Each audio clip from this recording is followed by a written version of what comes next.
Public Affairs very much thanks Residco, our sole corporate underwriter, for helping to make the production of this show possible.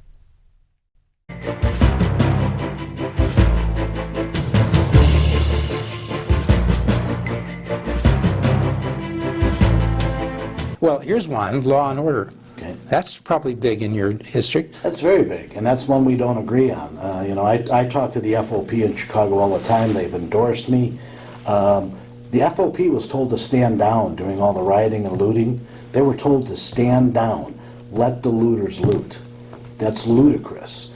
We're putting our police in harm's way, number one, because they're standing back, and number two, if we don't have law and order, what do we have? I talk to soccer moms that are concerned, and this is in the suburbs, not just in the city. They're afraid to go out at night. We're seeing more problems in the suburban areas, more crimes happening, because we've emboldened these criminals to think, well, I'm not going to get put in jail, so I can carjack, I can rob stores, it's not going to be a problem.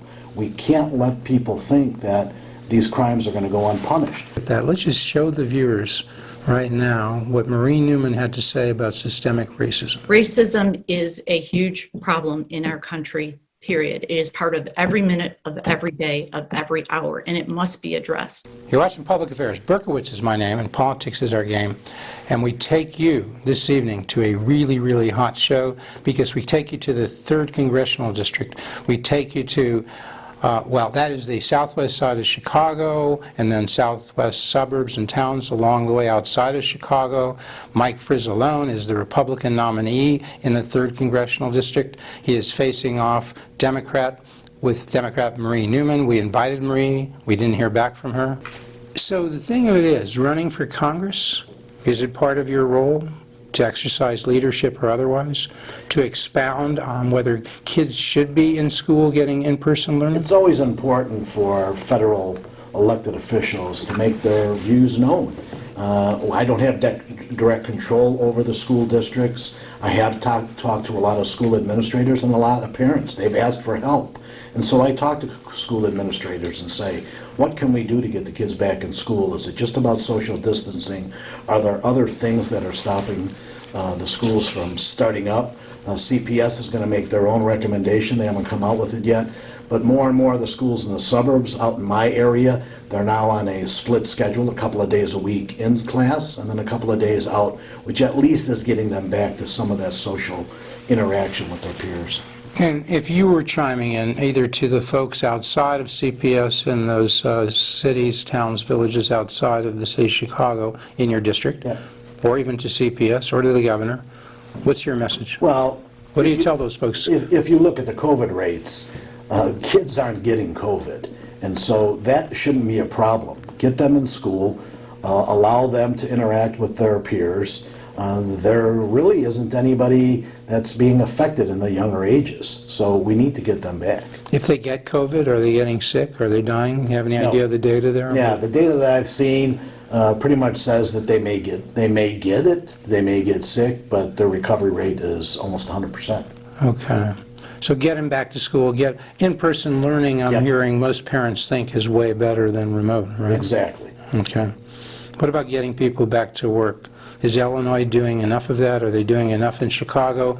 Are they allowed to go back to work in your towns and cities outside of Chicago, or are they constrained by the governor? Well, I think in the suburbs there are more people going back to work. A lot of that has to do with transportation. People drive themselves to work. Down in the city, you have a lot of public transportation. People are afraid to get onto public transportation. They don't want to drive their cars into the city. They may not have cars. So it's a little more difficult for them to do that. And then you have the restrictions of going up an elevator. It could take, for example, on the Willis Tower, it could take 2 hours to get everybody up into their spaces. So I understand that they have problems to deal with on that. But the sooner we get people back to work, the millennials in one survey want to get back the most because they want to interact with their friends. The older crowd have their friends in the neighborhood. That's not as important to them. but they've got to get back to work as soon as possible. And the major part, not exclusive, major part of the workforce is probably age 20 to 50. Yeah. What do you know about those folks in So terms of their sickness, their deaths from Yeah, COVID? their numbers are real low, too. I mean, I was just looking at numbers yesterday. 54% of the deaths happen in nursing homes. I mean, that crowd that's 65 and older, yes, they're certainly more at risk, but it's also a comorbidity situation. Give me an example of one hospital. They had 58 deaths, and when I asked the administrator how many were comorbidity, he said all of them. I mean, we're not taking a look at the numbers to see where are the deaths really occurring. If you look at a nursing home, how many people die in an average year, and how many are dying from COVID? The number may be the same. We don't know. Right, so in a sense we may be overestimating the impact, not to minimize the deaths of older people, but if people Exactly. generally live to 78 and they're dying in large part at 78, it might look like there's not much impact, even though they're dying with COVID. I'll give you one example. We had a woman in our nursing home that was in hospice, had about a week to go. And she died 4 days later. They tested her for COVID. They had it. They marked it down as a COVID death. Now, that doesn't make sense. Right. Well, yeah, and these comorbidities, what do they mean by comorbidities? Because I think 91% of the, WirePoint says 91% of the people who died with COVID had comorbidities in Right. Cook County, okay? Right. And probably similar throughout Illinois. So you look at the national numbers, last year and the year before, we had 2.8 million people die in the country. This year, it's going to be down, closer to 2.2 million. So how do you rectify those numbers with COVID deaths being up? But by that, they mean serious comorbidities, serious prior conditions, heart disease, hypertension, asthma, obesity. And we're not seeing if those numbers are up or down. Severe obesity. Because are they being included just as a COVID death instead of as a Right. heart attack? Diabetes, okay. So you could send the kids back to school. You could send the employees back to work Exactly. more. And if you have your way, Right. if you're elected congressman, Right. that's your message. That's the message. Okay. And the other thing, people, is always, it's the economy, stupid. So if we're thinking about what's important to the third, I assume we've just discussed one, COVID. Right. Number two, or is it maybe it's number Probably one, number the one, economy? The economy, We okay. cannot ruin the economy. The economy was on a great path over the last 3 years. We had the lowest unemployment in all communities, including the black communities, the lowest unemployment. We've now destroyed that because we've been on lockdown, especially in this state. If you look at other states that haven't done the crazy lockdowns that we've done here, their unemployment is holding. But we need to get people back to work. I think the CARES Act is definitely going to help with that. We're doing the PPP and we're doing the unemployment insurance to keep people whole until we can come back, but we've got to let people get back to work. Otherwise, this economy will never recover. All right. I mean, there's some people to say maybe because of this recent surge we're getting in numbers of cases, maybe we should have an additional lockdown. Doesn't sound like you're in that corner. No, because what we're not seeing anymore is the death rates. Okay. The death rates aren't going up like they were when we initially started. Hospitalization, not so much either. No, not as much. What were the major components of Trump? What did he do to bring about that good economy you just referred to, and were you a supporter of those policies? Yeah, bringing back production to the U.S., I think, is one of the biggest things that helped turn this economy around. We have to have made in America. We can't rely, even though we're in a global economy, we can't rely on countries like China to be making the bulk of our products. There are inherent problems with that to begin with. So I think by bringing back, and I have some experiences that I deal with the vendors that I work with that started bringing back manufacturing to the U.S. They also looked at other countries to do some manufacturing, and that's bolstered, I think, the job market by bringing those companies back here to produce here instead of overseas. Were some of those products national security issues, would you say? If China was producing most of our pharmaceuticals, as people say, well, that was a problem. If we couldn't get to it. It wasn't even a matter of whether we were friendly with them. At times, there was just a bottleneck in bringing goods into the U.S. at that time with the COVID issues. So maybe we want to not be relying as much as we were on pharmaceuticals from China? I definitely do not want my pharmaceuticals coming from China. I want them made here in the good old USA. That needs to happen immediately. We don't know what kind of standards they use there. We've had many products come in here that don't meet our OSHA standards because they don't really have a lot of OSHA regulations out there. We need to get that under control right now and have the pharmaceuticals made here. Would Marie Newman agree with you? Have you heard from her on that issue, the China pharmaceutical issue? Now she's starting to talk about China and bringing production back. I don't think she initially was. She's kind of changed a lot from her, from the pre-primary to pre-general. When Trump shut down the entry when the flu started and got a lot of criticism for being xenophobic, for keeping Chinese out of the country, right. I suppose she wasn't for that then? Maybe. No, I think she was on the other side. But now she is? And now she's kind of soft on that question, like she is on many things. You can go to the Green New Deal. You know, throughout her primary, she said that she was for the Green New Deal. She said a Green New Deal is what we need to ensure a safe environment, and without that, the progressive policies are meaningless. But then, after the primary, she comes out and said, well, the Green New Deal isn't really a law. I like some of the things that are in it. So she's doing the soft sell right now, even though she was on the hard left, and she is supported by AOC and Bernie Sanders and Elizabeth Warren. That's the agenda, that liberal, leftist, socialist agenda. That's the agenda she follows. So would your view be that you have to balance benefits and costs when you talk about these you want a safer environment, a cleaner environment, but you've got to look at what the costs are and balance benefits and costs. We can't mandate that you should have to spend double what you spend now for energy just so it can be green. I'm not for unfunded mandates.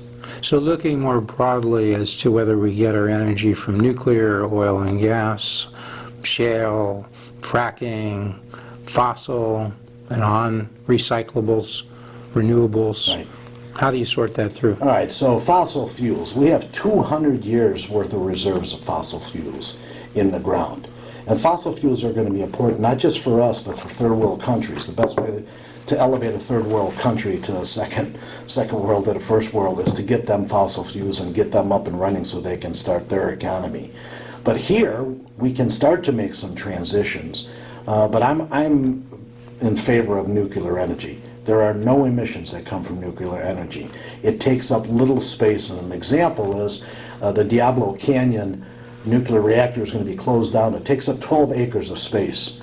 To supplant that with solar, you need 5,400 acres of solar panels to produce the same amount of energy, and you have to have a gas plant to back that up because we don't have the storage yet. So as new technology comes on, we can start moving to some of these, but to mandate that we're going to move to those kinds of energy production does not make sense for our economy right now. Back to the economy. Sure. Roaring economy before COVID, under Trump, as you know, tax cuts, dereg, energy dereg. Were you with him? Were you for all those policies? I am. I do think we need to get the regulations down. I was at a presentation that Vice President Prince was at when we were lobbying for Will County out in Washington, and every head of every department came in and basically said, the president will now let us put a new regulation in unless we eliminate two. We need to eliminate regulations so it makes it easier for business to do business. We still want to protect the environment. We don't want to put anybody at risk, but we still need to cut all of these regulations that make it harder for people to expand their business and employ more people. Are you a free marketeer? I definitely am free market. Free enterprise? Yes. When you can, you would do free trade? Yes. And in your background somewhat that you've been in sales, private sector, all your career, right? Pretty much all my career I've been in sales. I mean, you started out 55 years in the district, right? Yep, yep. CPS, lived in Garfield Ridge, grew up there. Right. Lived in Knox College. My whole life, went to Knox College. Took off a little time, Central Illinois. Then back here in sales all of the time, working for different companies. Yep. And in sales. What is the 3rd Congressional District? Remind our viewers. 3rd Congressional District starts on the south side of Crest Hill, Lockport, Homer, Romeoville in Will County, and then keeps going north to include the Burbanks, the Justice, Oak Lawn, Orland Park, Bridgeview, and Bedford Park, and then goes into the city. Garfield Ridge, goes west out to Western Springs, LaGrange, Countryside, goes east with a little swath of land to connect Bridgeport, and then also includes the Chicago Ridge, Mount Greenwood, Beverly, in the city. And you live in Homer Glen, right? I live in Homer Glen. And that's part of the district. It is. I grew up in Garfield Ridge, I lived in Chicago Ridge, I lived in Orland Hills, and now Homer Glen, all part of the district. She's for Medicare for all. She wants the government to take over your health care. She talks about how she's for the unions. And I know the international unions have endorsed her, but that's because the locals don't get involved in those endorsements. By going to Medicare for all, she would basically take away those good union contract health care programs that they have. 43% of the people that live in our district are union people. I do not want to see that happen. Now, she'll state that she's going to have a Medicare for all for unions, but that doesn't make any sense. When the government takes over your health care, they're in charge. And it's going to be one system for all, and we can't have that. We've got great health care here. You have choice of doctors. We do need to retool what we have right now. I'm not necessarily in favor of totally getting rid of what we have unless the president comes up with some other plan. We need to make sure pre-existing conditions are preserved. We certainly want to get the prescription drug price down, bring it back into the country, and we need to have competition. That's why I'm a capitalist. We need to have competition between these insurance companies across state lines so you're not forced to go to one exchange in your state. So, in brief, it sounds like your health care reform, which is a reform of Obamacare, keeping some things like pre-existing conditions, but getting it more competitive than it is now, maybe getting more choices of exchanges than many states have and that they may exist here in Illinois.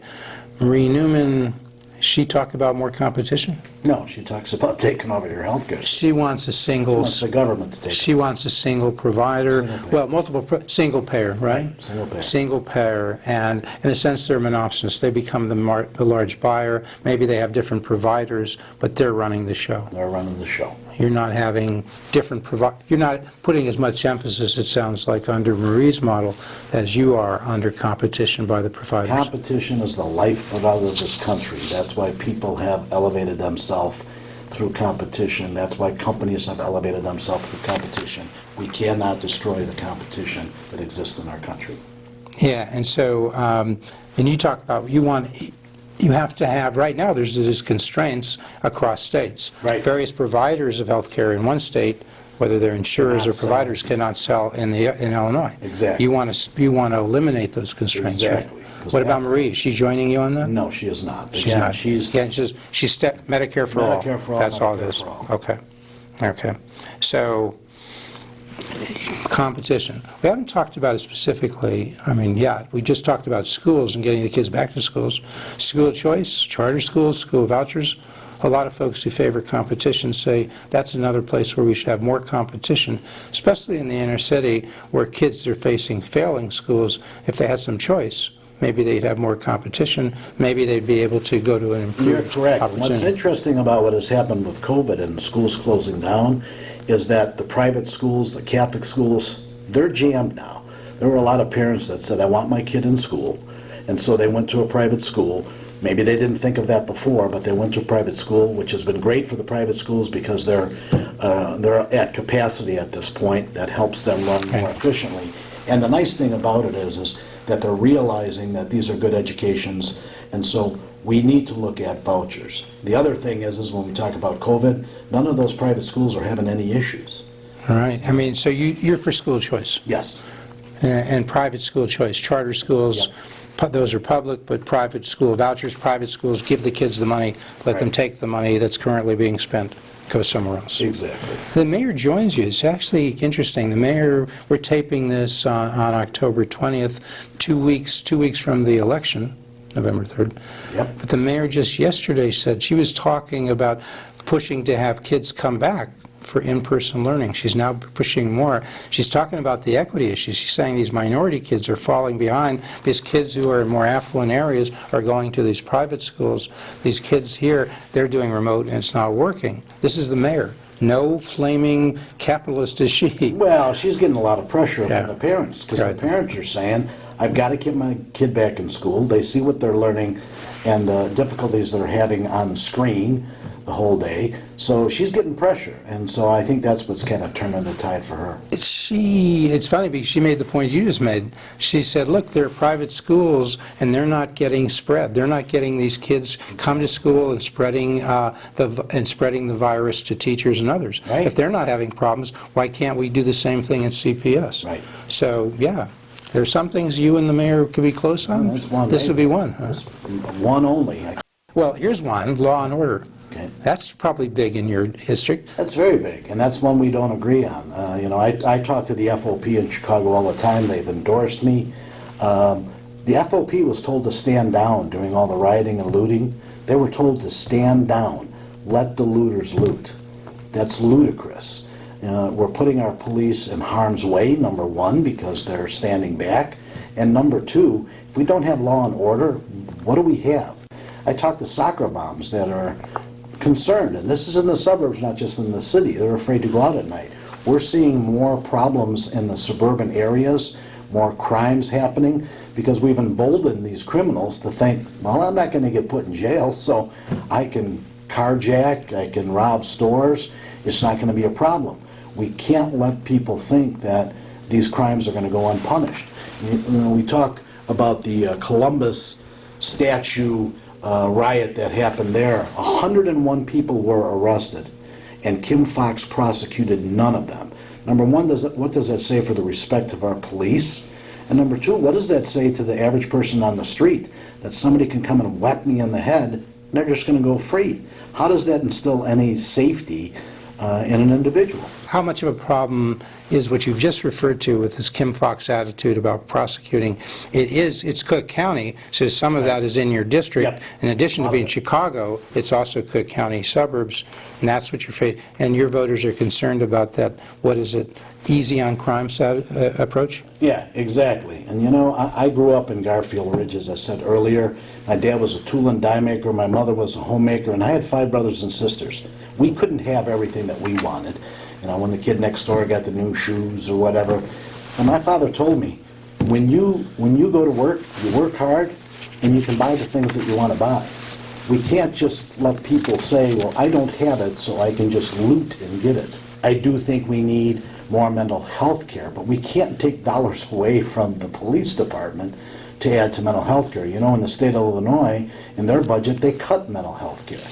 And maybe that's where we need to push the budget, is to bring more mental health care providers and people to help with situations. But we certainly don't need to cut it from the budget of the police. So you're not in favor of defunding the police? Not at all.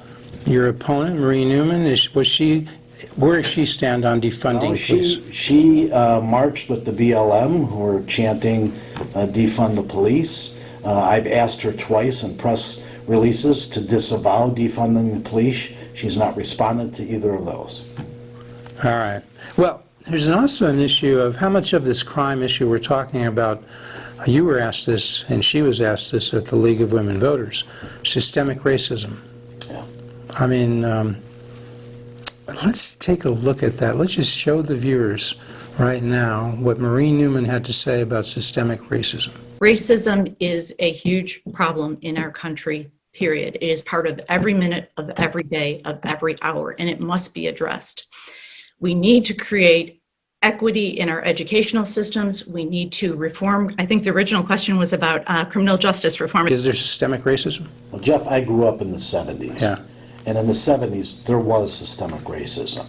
And there were peaceful protests, and affirmative action was created, and it gave opportunities for low-income people as well as people of color. And I think we've come a long way in those 40, 50 years.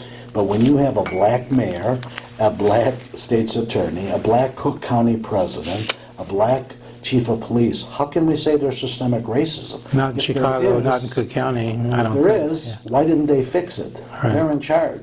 But what does Marie say? So what did we see her say in that? Yeah, I think she said something to the effect that racism is a huge problem and that it's in every minute of every day there's systemic racism. I just don't agree with that. You don't see that today. You didn't see every minute, every hour, every day No, racism. You don't see it all over. This is a difference between how you see the world and she sees the world. Exactly. She also said there something, I don't know if we got it on the clip, about our sentencing is way too harsh and creates more criminals. Are we sentencing too harsh? No. If anything, we're not sentencing harsh enough. We talk about guns all the time, and should people be allowed to have guns? Well, no, the criminals should not be allowed to have guns. Our terms for prison for having an illegal gun are too soft. They're not too hard. We talk about labels all the time. I think there's two labels for people: good people and bad people. The bad people need to go to jail, and they need to stay there until such time that they've been rehabilitated, and then put them back on the street. But we can't have people released the day they get arrested for committing a crime or looting or throwing rocks and bottles at police officers. My dad told me when I was a kid, if a policeman tells you to stop, you stop immediately. Whether he's right or wrong at that time, you stop immediately. And I don't think that we have the respect for our police officers as we should. And this is why the FOP, Fraternal Order of Police in Chicago, they're with you, is that right? They are 100% with me. And the FOP in various suburbs tend to be with you, is that right? They all have been. They all have been. So this is an issue contrast between you and her, and she's not denying it, because she just said what she said about racism 2 weeks ago, right? Exactly. This is not a change. No. She hasn't had a sort of confirmation, conversion type thing. She hasn't changed on that at all. Okay. Social issues. We've just seen you're sort of, I would say you're fairly conservative on a number of issues. I would say so. Free marketeer, strong on law and order. Right. We go to the social issues. Issue contrast between you and Marie? Yeah, we could look at, I'm a pro-life, I'm a Catholic, I believe in my faith. Marie Newman always says that she's a Catholic, but she doesn't really practice her faith because she's for late-term abortions. And I have 6 grandchildren, and I get choked up every time I see them that how could anybody end a life, no matter what stage they're in after conception. But if the life of the mother were an issue, in those cases, would you allow an abortion? Yes, I would. If it's a health situation, and normally that's determined fairly early, I understand that. But substantial health, not just a minor inconvenience. We're yes. talking about the life of the mother here. Right. What about rape and incest? Those are exceptions that some people who are pro-life say they would allow an exception, allow women to have an abortion in the case of rape or incest. What do you say? I would say I'm a little fuzzy on that, but the thing is if a person is raped, they know immediately what the issue is. That could be handled immediately rather than waiting to a late-term situation. But to give somebody the ability to say at 6-7 months of pregnancy, you know what, I decided I just don't want this kid, and to let them abort the kid at that point just makes no sense to me. Guns. You and Marie differ on gun laws? Yeah, I think Marie would like to take them all away. And that's the same thing. Now, be fair, would she take them all away? Well, I mean, again, she's following the AOC and Bernie doctrines at this point. That's her big supporters.